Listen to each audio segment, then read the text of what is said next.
بسم اللہ الرحمن الرحیم۔ السلام علیکم ناظرین، آج کی اس ویڈیو میں ہم جانیں گے کہ وہ کون تھا جو خانہ کعبہ کو گرانا چاہتا تھا اور اس کا کیا انجام ہوا۔ قرآن کریم میں سورہ فیل میں بیان ہونے والے واقعے کی کیا تفصیل ہے۔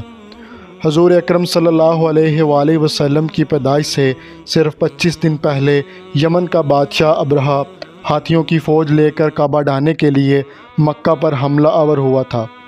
اس کا سبب یہ تھا کہ ابرہہ نے یمن کے دارالسلطنت صنعا میں ایک بہت ہی شاندار اور عالی شان گرجا گھر بنایا اور یہ کوشش کرنے لگا کہ عرب کے لوگ بجائے خانہ کعبہ کے یمن آ کر اس گرجا گھر کا حج کیا کریں۔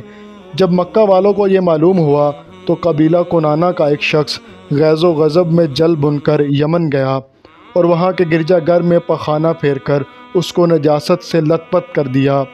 جب ابرہہ نے یہ واقعہ سنا تو وہ طیش میں آپے سے